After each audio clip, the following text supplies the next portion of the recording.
Hi friends, welcome to SRIAS Academy. இந்த வீடியோல குப்தர்களை பத்தி பார்க்கலாம். குப்தர்கள் ஆட்சி காலம் அப்படிங்கிறது வந்து இந்தியாவோட பொற்காலம் அப்படின்னு சொல்றாங்க. ஏன்னா கல்வி, கலை, அறிவியல் இந்த மாதிரி விஷயங்கள் எல்லாமே ரொம்ப சிறப்பா விளங்கியிருக்கு. ஆனா மக்கள் நல்லா வாழ்ந்தாங்க அப்படின்னா அந்த மாதிரி இல்லை. ஏழை மக்கள், உயர்குடி மக்கள் வந்து நல்லா வாழ்ந்ததா சான்றுகள் இருக்கு. குறிப்பா நிலப்பிரபுத்துவம் அப்படிங்கிற விஷயம் வந்து ரொம்ப மேலோங்கி இருந்திருக்கு. குப்தர்களோட வரிசையா பாத்தீங்கன்னா ஃபர்ஸ்ட் குப்த வம்சத்தை தோற்றுவித்தவர் அப்படின்னா ஸ்ரீகுப்தர். அடுத்தது அவரோட பையன் கடோத்கஜர், முதலாம் சந்திரகுப்தர், சமுத்திரகுப்தர் இவங்களாம் தான் ஆட்சி பண்ணியிருக்காங்க. சமுத்திரகுப்தருக்கு அடுத்து இரண்டாம் சந்திரகுப்தர், முதலாம் குமாரகுப்தர், ஸ்கந்தகுப்தர், பாலாதித்யர், விஷ்ணுகுப்தர் இவங்க எல்லாத்தையும் பத்தி நம்ம இந்த வீடியோல பார்க்கலாம். ஓகேவா? ஃபர்ஸ்ட் வந்து ஸ்ரீகுப்தர். இவரோட காலம் வந்து என்னன்னா பொதுவாண்டு 240 இருந்து 280 வரைக்கும். குப்த வம்சத்தோட முதல் அரசர் இவர் தான். குறிப்பா சொல்ல போனா நாணயங்கள்ல வந்து இடம்பெற்ற குப்த அரசரோட வடிவம் அப்படின்னு பார்த்தோம்னா ஸ்ரீகுப்தரோட தான் ஃபர்ஸ்ட் வந்திருக்கு. இவரை வந்து மகாராஜா அப்படின்னு சொல்லி குறிப்பிட்டிருக்காங்க. அடுத்தது அவரோட பையன் கடோத்கஜர் வராரு. இவர் ஸ்ரீகுப்தரோட மகன். இவரோட ஆட்சி காலம் பார்த்தோம்னா 280 இருந்து 319 வரைக்கும் இருக்கு. இவரையும் வந்து மகாராஜா அப்படின்னு சொல்லி குறிப்பிடுறாங்க. இவங்களுக்கு அடுத்து கடோத்கஜரோட மகன் முதலாம் சந்திரகுப்தர் வராரு. ஓகேவா? இவரோட காலம் வந்து 319 இருந்து 335 வரைக்கும்.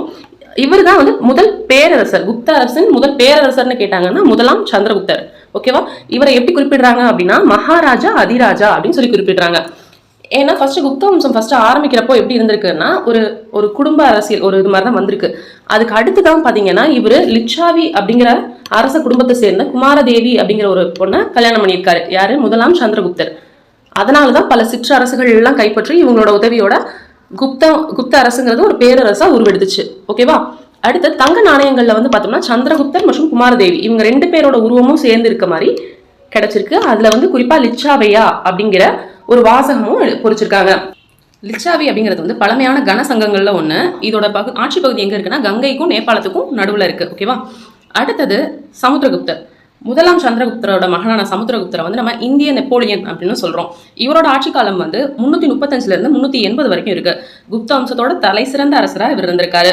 இவரோட ஆட்சிக்கான சான்று எங்க அப்படின்னு சொல்றோம்னா அலகாபாத் தூண் கல்வெட்டை பத்தி சொல்றாங்க. பிரயாகைன்னு சொல்றோம். இந்த கல்வெட்டுல வந்து இவரோட போர் வெற்றிகள் பற்றி சொல்லியிருக்காங்க. அது எப்படி இருக்கு அப்படின்னா 33 வரிகள்ல நாகரி வடிவத்துல சமஸ்கிருதத்துல எழுதப்பட்டிருக்கு. யார் இதை செஞ்சிருக்காங்க இந்த கல்வெட்டு அப்படின்னா அவரோட அமைச்சர் ஹரிசேனர் அப்படிங்கிறவர் செஞ்சிருக்காரு. வட இந்தியாவில் 9 அரசர்களையும் தென்னிந்தியாவில் ஒரு 12 அரசர்களையுமே வந்து தோற்கடிச்சிருக்காரு. குறிப்பா பல்லவ மன்னன் விஷ்ணுகோபன் அவர்களை வந்து தோற்கடிச்சிருக்காரு. பிரசஸ்தி அப்படின்னா ஒரு சமஸ்கிருத சொல், அதாவது மெய்கீர்த்தின்னு சொல்றோம் இல்லையா, அது ஒருவரை பாராட்டி புகழ்தல் அப்படின்னு அர்த்தம். சமுத்திரகுப்தர் வந்து ஒரு தீவிரமான விஷ்ணு பக்தர். இவர் இந்த குதிரைகளை பலியிடுற வேள்வியை வந்து திரும்பவும் தொடங்கி வச்சாரு. தங்க நாணயங்கள்ல வந்து இவர் வீணை வாசிக்கிற மாதிரி ஒரு உருவம் வந்து இருக்கு. இவரு பெரிய இசை பிரியராகவும் இருந்திருக்காரு. இவரை வந்து கவிராஜா அப்படிங்கிற பட்டத்தோட சொல்றோம். இலங்கை அரசன் மேகவர்மன் இவரோட சமகாலத்தை சேர்ந்தவர். இவர் வந்து இங்க பௌத்த மடாலயம் கட்டலாமா அப்படின்னு சொல்லி இவர்கிட்ட ஒரு அனுமதி கேட்டிருக்காரு. இதெல்லாம் தான் சமுத்திரகுப்தரை பத்தின பாயிண்ட்ஸ். நெக்ஸ்ட் இரண்டாம் சந்திரகுப்தர். சமுத்திரகுப்தரோட மகன் வந்து இரண்டாம் சந்திரகுப்தர். ஓகேவா? அவரோட தாத்தா பேரையும் இவருக்கு வச்சிருக்காங்க. இவரோட காலம் வந்து பொதாண்டு 380 இருந்து 415 வரைக்கும். இவருக்கு விக்ரமாதித்யர், நரேந்திர சந்திரர், சிம்மச்சந்திரர், நரேந்திர சிம்மர், விக்ரம தேவராஜ, தேவகுப்தர் போன்ற பட்டங்கள் எல்லாமே இவருக்கு இருந்திருக்கு. இவரோட ஆட்சிக்கான சான்று அப்படின்னு பார்த்தோம்னா குதுப்மினார் பக்கத்துல இருக்க இரும்பு தூண் வந்து இருக்கு. சாக அரசர்களை தோற்கடிச்சிருக்காரு. குஜராத், மேற்கு மாலவம் இது எல்லாத்தையுமே தோற்கடிச்சிருக்காரு. தென்னிந்திய அரசுகளை வந்து இவர் ஆதரிச்சிருக்காரு. சீன பயணி பாகியான் வந்து இரண்டாம் சந்திரகுப்தர் காலத்துலதான் வந்து இந்தியாவுக்கு வந்திருக்காரு.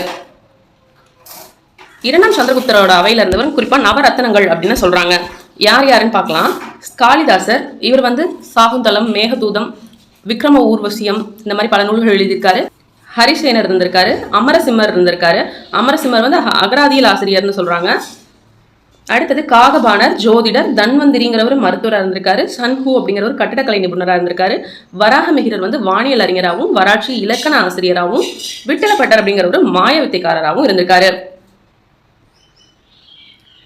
வெள்ளி நாணயங்களை வெளியிட்ட முதல் குப்த அரசர் வந்து இரண்டாம் சந்திரகுப்தர். அவரோட மகள் பிரபாவதியை வந்து வகாடக இளவரசருக்கு மனமுடிச்சு கொடுத்திருக்காரு. இதெல்லாம் இரண்டாம் சந்திரகுப்தரை பத்தின பாயிண்ட்ஸ். இவருக்கு அடுத்து வந்து பாத்தீங்கன்னா முதலாம் குமாரகுப்தர். நாலந்தா பல்கலைக்கழகத்தை நிறுவனவர். இவரு 455 வரை ஆட்சி செஞ்சிருக்காரு. இவரை வந்து நம்ம சக்கரவர்த்தியர் அப்படின்னு சொல்றாங்க. இவரை தொடர்ந்து ஸ்கந்தகுப்தர் ஆட்சிக்கு வராரு. ஸ்கந்தகுப்தர் அப்படிங்கிறவர் வந்து ஹூணர்களின் படையெடுப்பை சந்திச்சாரு. ஃபர்ஸ்ட் ஹூணர்களை தோற்கடிச்சு அனுப்பிட்டாரு. திரும்ப 12 வருஷம் கழிச்சு ஹூணர்கள் திரும்ப குப்த பேரரசை தோற்கடிச்சிருக்காங்க. பாலாதித்யர் பத்தி பார்க்கலாம். இவர் வந்து குப்த பேரரசர்கள் கடைசி பேரரசர்னு சொல்றோம். முதலாம் நரசிம்மகுப்தர் அப்படிங்கிற பேர்ல வந்து இவர் அரியணையில ஏறாரு. இவருக்கு வந்து பௌத்த மதத்தை ரொம்ப பிடிச்சிருக்கு. மிகிரகுலருக்கு வந்து இவர் கப்பம் கட்டி வராரு. ஆனா மிகிரகுலருக்கு வந்து பௌத்த மதம் பிடிக்கல. ஸோ இவர் வந்து அதுல மனவேதனை எடுத்து இந்த கப்பம் கட்டுறதை நிறுத்திடுறாரு. அப்புறமா என்ன பண்றாங்க அப்படின்னா மிகிரகுலரை இவர் கைது பண்ணி ஜெயில போடுறாரு. ஆனா மிகிரகுலர் வஞ்சகமா அவரை மகதத்துல இருந்து பாலாதித்யரை வெளியேற்றிட்டாரு. இதுக்கப்புறம் பாலாதித்யத்திற்கு அப்புறம் வந்து குப்த பேரரசு அப்படியே காணாம போயிடுச்சு. ஆனாலும் அவருக்கு அப்புறம் வந்தவங்கள பார்த்தோம்னா விஷ்ணுகுப்தர், இவர் தான் வந்து அங்கீகரிக்கப்பட்ட கடைசி அரசர். ஸோ கடைசி பேரரசர்னா பாலாதித்யர் போடுங்க, கடைசி அரசர் அப்படிங்கிறப்போ விஷ்ணுகுப்தர் வந்து குறிச்சுக்கோங்க. 540 550 வரைக்கும் அவரோட காலம் இருந்திருக்கு. ஓகே, இந்த வீடியோவில் வந்து குப்தர்கள் வந்து யார் யார் அரசர்களே எப்படி ஆட்சி பண்ணாங்க அவங்கள பற்றின பாயிண்ட்ஸ் பார்த்தோம். நெக்ஸ்ட் வீடியோ குப்தர்கள் பார்ட் 2 இருக்குது. அதில் வந்து அவங்களோட நிர்வாகம் அதை பற்றியெல்லாம் பார்க்கலாம். ஓகேவா? தேங்க்ஸ் ஃபார் வாட்சிங். ஹோப் இந்த வீடியோ உங்களுக்கு யூஸ்ஃபுல்லாக இருந்திருக்கும்னு நினைக்கிறேன். சப்ஸ்கிரைப் பண்ணுங்கள் அண்ட் சப்போர்ட் பண்ணுங்கள். தேங்க்யூ.